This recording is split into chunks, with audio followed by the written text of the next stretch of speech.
Во градината има само љубов. Само? Малку ли е? Не. Штом љубов има, се сосем доволно е. И лисијата бујат, и инсектите брујат, и ветерот дува меко, милина те опфаќа со секој чекор што те води во градината, кај цветовите, кај плодовите, кај зеленилата. Кај црешите и лозијата, кај бавчите со вадите, со лобода помеѓите, со полен разлетан што ти се лепи на веѓите. Во градината, кај пиперките во леите, на рабовите со арапче и босилек, што и зима мириса под стреите. Таму, во градината кај што љубовта време и место одбира. Љубовта земја пробива и е јака и дива, и руши кори и покрови, уништува корови, па вика и рика. И стебла сочни пркнуваат, лисје и цветови набрекнуваат, па плодови заврзуваат, што тежат, зреат и убавеат. Ластарот од краставицата кон стеблото на доматот се подава. Гравот околу пченката се намотува. Грашок од корен до корен се сплотува, невенот бандерката исправено ја држи, белото цвеќе слетувалиште е за пчелите, врбената ужива крај сарделите, шаторчето околу борчето вешто замот плете, медињето се накитиле се цвет до цвете, низ бавчата никнуваат и кантарион, боливач и тегавец, што ветрот ги посеува и даваат ем убост, ем нежност во бавчата што провеува. Пркосот разнобоен, на тучницата и пркоси, секое утро нови нијанси и нови цветови носи. Од спротива од бавчата, житата царуваат. Пченичните класје натежнати се наведнуваат. Со зрната своји мравките ги нахрануваат. Штом во градината отидов, бранот мириси кон мене пливна. Тоа е плод и изблик на жителите неизини и љубовта нивна. Во градината има само љубов. Само? Малку ли е? Не. Штом љубов има, има се. Штом љубов има, има се. Почитувани гледачи на ОТВ, добре дојавте во уште една, сега овој пат скроз различно интервју. Се наоѓаме во градината на Филип Димковски. Како те представам се? Градинар, поет, професор, активист, од се помалку или од се помногу? Во сето тоа што го наброи, може би и нешто плюс, со цело срце секогаш. Ова со која што ја почнавме емисијата беше насловната песна од твојата збирка поезија Во градината има само љубов. Кажи ми, како дојде до идеја, има многу градинари, има многу поети, ама поезија за градинарски производи? Градинарот во некоја поширока смисла е човек што не ги негува само растенијата, туку ја негува и душата. А насловот и песната дојдоа во тогаш се уште ја немав оваа градина. Во дворот во Прилеп буквално дојде насловот и дојде песната. Книгата е во 2018 година објавена. Значи колку поминале? 6 години од кога е објавена. Па оваа градина ми донесе друга инспирација, нови песни и знаев дека што поблиску ќе бидам до природата, таа инспирација ќе биде посилна и песните ќе бидат поавтентични и јас ќе најдам некои подлабоки светови и така. Кога кај тебе се раѓа таа љубов кон природата, кон земјата, кон обработувањето на земјата, кон производството на сопствени плодови? Генерално луѓето мислам последниве години ме препознаваат преку градинарењето, инаку повеќе секогаш преку поезијата. Тоа е така затоа што пред да го завршам факултетот за земјоделски науки и храна, Може би ете, не го експонирав толку дел инаку, толку тој дел инаку. Љубовта кон градинерењето е навистина сега клише звучи од најмали нозе, ама ако се знае дека на 8 години ја имав првата бавча во дворот зад куќата, онака со дедом и ај ова да насадиме, она да насадиме, тоа беше сега кога ќе се сетам баш показно, мислам, толку малку што не може да се очекува некој род или приход, ама тоа за мене беше рај. Како за 8 годишно дете. Да, тоа и е- дури и не очекуваш, па ти имаш, например, не знам, 1 килограм домати, ама се онесвестуваш од радост, така што тоа цело време се развиваше. После доста цвеќиња одгледував, па разменував со цел комшилак, расат и така натаму. Аха, Да. значи дојдовте и до недо. Да, размена, па купував семиња секаде каде што ќе стигнам. Сеќавам дека од вистина далечни градови и вон државава имам цвеќиња носено по возови, по автобуси, па ги криев да не случајно не на царина бидам запленет. И така, едноставно таа љубов е исто толку голема и датира од кога ете на некој начин сум бил свесен за себе, можеби и пред тоа, исто како и поезијата. И тие се за мене некако нераскинливи. Како дојде вака, ти на вечер седнуваш и решаваш да пишуваш земјоделска поезија, да ја наречиме така? Па не, првата песна ја напишав на час во училиште. Исто така на 8, трето одделение бев, значи 8 веројатно, или 9.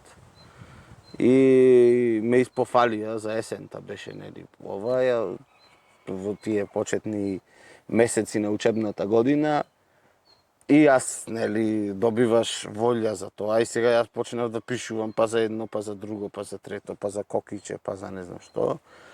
И така одземав време од часовиве на наставничкава, ама никогаш не реагираше негативно. Мојата наставничка Розита Кареска, напротив. Дури и на час по математика, таа ќе одстапеше 5 минути за мене, за јас да ја прочитам песнавот и тоа беше за мене најважните 5 минути на светот. Мора да ја... Значи, од мал си ја сакаш и сцената, не само за да напишеш, а и да си го презентираш тоа што си го напишал.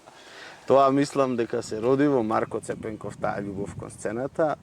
Ние бевме 7 годишни дечиња, рецитиравме во чест на Кире Гавриловски Ане, нашиот патрон на училиштето. Се сеќавам дека бевме во фармерски некои костими и се сите имавме по една ружа во рацете и така кој како завршува ружата ја ставаше пред сликата на Кире Гавриловски Ане и од тогаш навистина да, дури Васил Тоциновски рече еднаш ти си човек од сцената, онака обично не секој поет сака да ја чита својата поезија Не само што не сакат, во главно имат огромна трема. Да. Од она што си го напишал велат, да јас пишувам затоа што ми е тешко да зборувам. Добро. Го има и тоа. Значи, ретки сте вие кои што уживате. Кај тебе сум те гледал на повеќе настапи, кај тебе си природното. Мислам, еве си сега си разговараме. Најнормално немаш трема си ја раскажуваш својата приказка, а обично поетите се онака затворени интроверти кои што вика бе, минето ме бидуваше за зборување, немаше да пишувам. А јас мислам дека поубаво зборувам пред камера отколку вака во муабет имам недовршени реченици во секојдневието. Мислам дека ме разбираш и дека нема потреба сега кога сум пред камера. Така, се мора да се докаже. Да. Сега само сакам на почеток да речеме, да направиме оддишка, само да му кажеме на нашите гледачи дека овдека пијаме ликери произведени од Филип. Имаме вишновка, ореовка и ликер од нане или ментолка што си викаме. На нашки ментолка. Да, до лани ми беше ментолка и си викам ако за Прилепчани е јасно, за другиве градови малце ментолка, ментал. Некако погрешно да не е сватено, па на другар ми Владимир кој го работи дизајнот на сите мои производи, му викам дај смени пиши ликер од нане да не бидеме погрешно разбрани. Е така. Значи покрај ликерите пиеме и сок од нане. соков. Ова луѓе негазирано домашно мохито. И феноменално, многу подобро него газираното. Ми се испојавија луѓе со разни комбинации што правеле со сирупов. Значи, некој со минерална, некој со джин мешал, некој така. И викам, дај да Секој со направиме... потребите. Да, секој со потребите и расположението. Викам, Снимаме во 8 сабајли и почнуваме со ликер. да, ај на здравје. Ајде.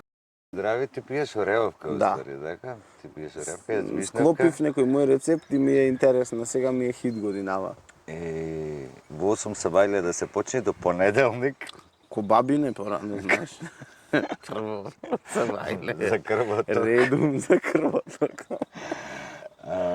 Да дојдеме некаде до твојот прв посериозен активизам. Кога почнуваш да се залагаш за реално да иде млад човек кој што живее во урбана средина, се гледаме дека се помалку има земјоделие, се помалку има луѓе кои што сакаат да фатат мотика и лопата.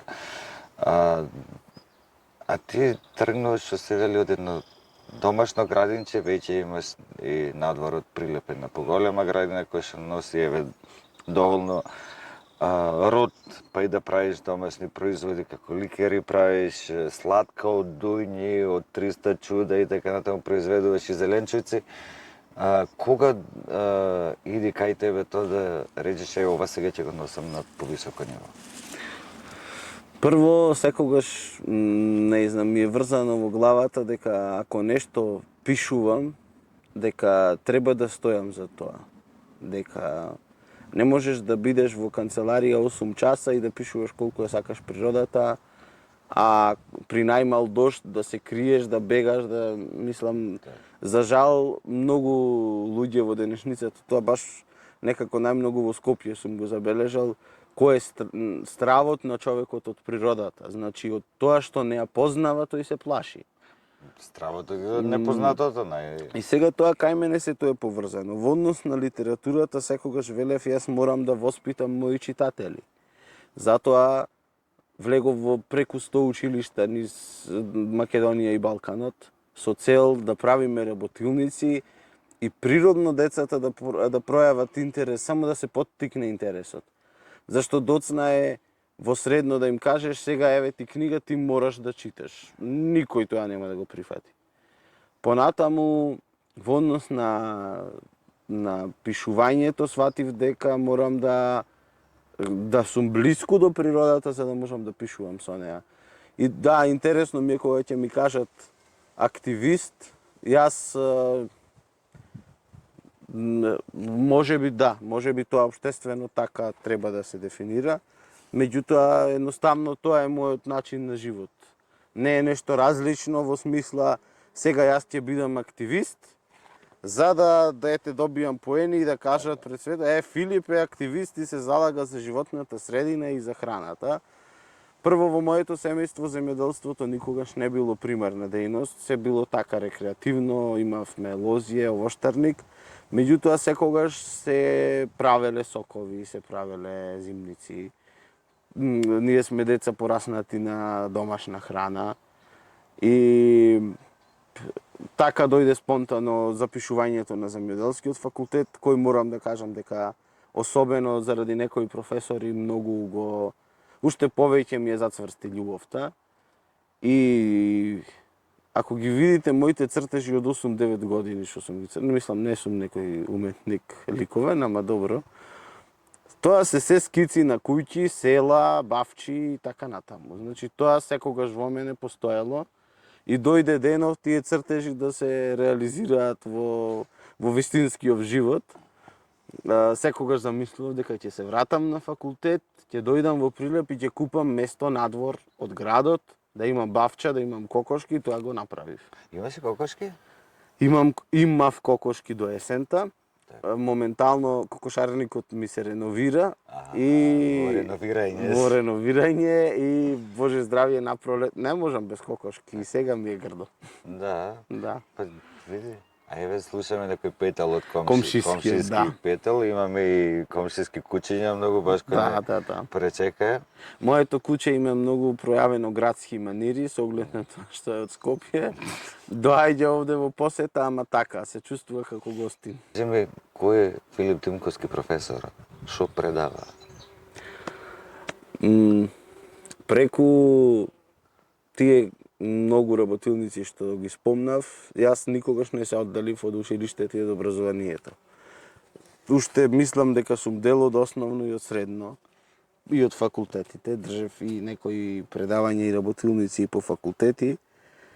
И природно тоа кај мене. Не се чувствував дека тоа е некоја промена, нити имав страв, како што обично се случува. Ќе застанеш пред деца кои се средно училиште, значи повозрастни се, па се малку, да кажеме... Не сите баш добро воспитани. И хиперактивни и така натаму.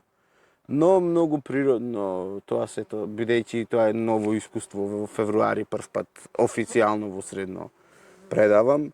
И Каде? во средното училиште Орде Чопела, во Прилеп, предавам на земјоделските насоки. Имав 7 предмети минатата година, 7 стручни. Тоа чудно звучи, меѓутоа сите колеги кои предаваат стручни предмети, предаваат повеќе предмети. Не е нешто Добро, 2 дека до 3. баш Филип предава 7, па сега. Да, значи голем дел од колегите имаат повеќе предмети. Так. И многу убаво искуство за мене.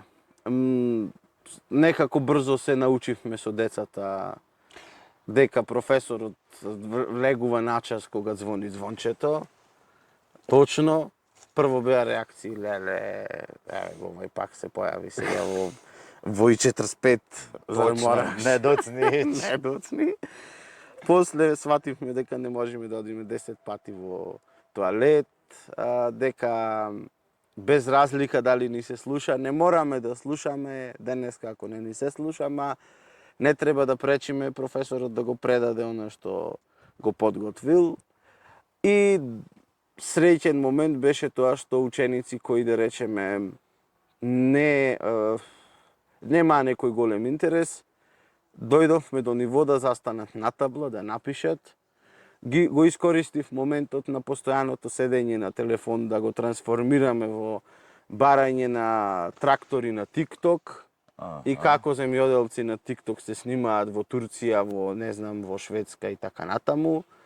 Најдовме мобилна апликација со која ги истражувавме лековитите растенија, па направивме цела презентација врз основа на тоа. Значи, јас не ви ги земам телефоните, ќе ви ги оставам, ама ќе правите тоа што ќе ви кажам јас. Ќе правиме нешто што не го сакам моментов и јас. Еве, например, се случи... биде корисно за сите. Имавме еден проект, требаше да се донесат неколку колички со земја. И сега одам, земам лопата, носам и учеников стои, ништо не реагира. Јас не му давам задача, туку јас одам и со лопатава, носам земја, турам една количка, овај стои, ништо. И во еден момент вика, чекајте, професоре, јас. Так, тоа... Како се вика, водство со пример. Сега ме праша во Охрид на Slow Food пазар имавме во саботата. Што е целта на градината? Да, целта е да произведе убави производи и сето тоа, ама и една можеби поважна и поголема смисла, сакам да бидам пример за моите ученици и да кажам дека без работа нема ништо, дека да го избришеме, да избришеме онаа стигма што е наметната дека земјоделието е нешто тешко, лошо и дека е срамота да се работи земјоделие. Да сватиме дека без земјоделие и без производство на храна ние не можеме да опстоиме. Без земјоделие нема храна. И дека оној што се занимава со земјоделство или оној што решил да го изучува треба да се гордее со тоа, а не да се срами и да не се срами од честниот труд. Но зошто да се срамиш, го правиш најважното нешто, произведуваш храна? За жал, низ годините тоа кај нас е така наметнато и тешко се искоренува. Дури деца кои потекнуваат... Мислам дека тука има и сериозен удел воопшто комплетната состојба во државата. Во каква состојба ни се наоѓаат руралните средини, Да. нема елементарни живот. Ние правиме муабет во Македонија во 2024 уште и во градски средини за канализација и за елементарни услови за живота, не па во селата. И Многу нешта се, да. Еден млад човек кој што го има себе без разлика од кое село е, телефонот го има в раце и гледа во светот како е. Сега во нормалните држави селата се асфалтирани, има канализација, се живее разликата меѓу град и село е тоа што селото има 5000 жители, а градот не знам неколку стотини илјади. А условите се приближно исти. Дури се подобри кога си во рурална средина затоа што дишиш чист воздух и че пиеш чиста вода. Сега сам го спомна Slow Food и сакам да ми кажеш како почна таа приказка, да ни кажеш нешто малку повеќе за Slow Food. Значи, кој ќе го преведеме, би дошло за тоа е домашна храна, бавно готвена, наспроти фаст фуд. Наспроти брзата храна. Во Slow Food уште пред 2020 година, мислам јас следев, знаев што е Slow Food од прилика, меѓутоа добив покана да пишувам статии. Кај мене постојано сите мои активности се испреплетуваат и не знаеш преку што ќе дојдеш до нешто трето. Дали новинарските текстови, или литературата, или производството на храна, или едукацијата, се така кај мене се испреплетува низ годините. Почнав да пишувам новинарски статии токму за темите поврзани со училишните градини и потоа станав асистент на тој проект 2-3 години. Во меѓувреме, во 2020 на иницирање од мене и од председателката на Slow Food Тодорка, на Slow Food Прилеп, така неколку души во исто време сме иницирале и сме пишувале дека сакаме Slow Food во Прилеп, а ние не сме се познавале. И така дојде до создавање на, како што се нарекува, конвивиум или огранок на Slow Food. Па не фати корона, малку тука имавме период на пауза, меѓутоа после короната пројави активности Slow Food. Сега таа организација е основана уште 1984 во Италија и токму првичната цел е протест, револт кон отворањето на првиот Макдоналдс во Рим. Значи, Карло Петрини, основачот на Slow Food, вели зашто ми е мене Slow Food, американска храна во Рим, кога ние имаме шпагети. И тој собира маса на италијанци и вели вие ќе стоите наспроти Макдоналдс и ќе правите шпагети и ќе ги делите бесплатно. Тоа сме ние. Ние не сме хамбургер. Ние сме шпагети. Сега, понатаму, да скратам, се шират дејностите и активностите на Slow Food низ веќе 150 држави во светот. Кој е резултатот? Макдоналдс се уште постои, што од една страна е во ред, ние не можеме само против да одиме. Меѓутоа, што постигнал Slow Food? На пиедестал, во Италија особено, ги ставил малите производители. Дека добро е ти што си фаст фуд и заработуваш, ама јас сум производител на традиционална органска храна, мојот производ има цена, има квалитет и по цената ќе препознаеш и по квалитетот дека моите производи се многу поквалитетни и подобри за тебе. Едноставно, тоа е постигнато. Многу е впечатлив моментот на Slow Food активизмот во Африка, каде што буквално преку проектот Училишни градини, кој е многу масовен, децата не само што научија да произведуваат храна и произведуваат во своите училишта, туку замислете, многу пати дел од таа храна тие ја носат дома и тоа е храна и за нивните семејства. Така што широка е дејноста, широка е мисијата и убаво е да да си дел од тоа, во смисла онолку колку што можеш да придонесиш, да направиш нешто. Сакам да го завршиме муабетов со дали ќе ни даеш оптимизам, дали е можно во нова парче земјата почне да се развива, да се шири тај љубов кон земјоделието, дали има надеж да стане реално гранка која ќе биде, која ќе може да се развива, затоа што кога патуваш низ држава и добиваш чувство дека не е доволно обработена површината. Има многу празни ниви. Не само што е чувствувал, факт. Али како професор пред секој што работи со деца, дали во тие деца има некоја надеж дека би можеле да ја сменат ситуација? Надеж има многу добри деца. Прво има многу деца кои го работат тоа и го знаат. Потребно е да им се даде верба дека тоа што го прават е добро. А имате земјоделски семејства кои најголем дел кои децата ги советуваат остај го ова и бегај. Особено пак сметам дека освестени луѓе можат да направат промени.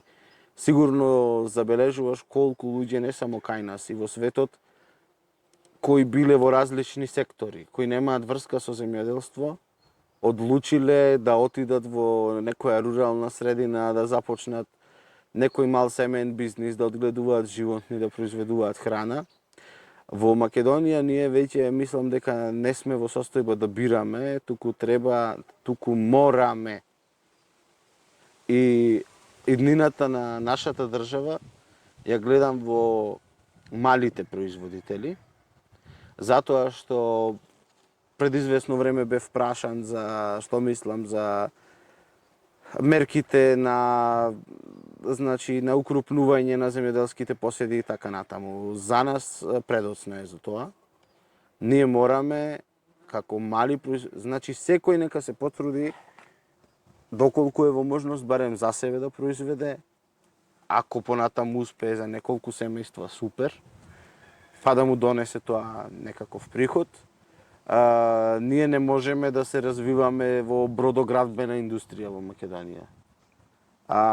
Имаме прекрасна земја, имаме прекрасна клима, се уште имаме води и се надевам така ќе остане. Ме погодува фактот што еве конкретно и водите во Прилеп се загрозени преку под закана и то сериозна. Да, и поддршка за луѓето што се борат. Мислам дека наш единствен избор е производството на храна во оваа држава и тоа не да се надпреваруваме по квантитет, ние не сме ни Русија ни Америка, немаме толкава површина. Ама можеме да се стремиме кон сериозен квалитет. Кон сериозен квалитет и да биде утре Македонија, јас искрено тоа го посакувам и верувам, сигурен сум дека може тоа да се случи, а верувам пак дека повеќе луѓе ќе мислат така и ќе действуваат, дека утре Македонија може да биде препознаена како држава која произведува и извезува на вистина квалитетна органска храна. Како што кажа дека промените можат да ги донесат само освестени луѓе, јас ќе ја завршам емисијава со се надеваме дека со овој разговор освестивме барем еден гледач. Дај Ако Боже. сме успеале во тоа, емисијата е успешна. Да. Фала ти уште нешто не пречека тука. На здравје. Муабетот беше многу убав и инспиративен. Да ми дојдете пак. Ќе ти дојдеме пак, а со вас се гледаме во следно интервју.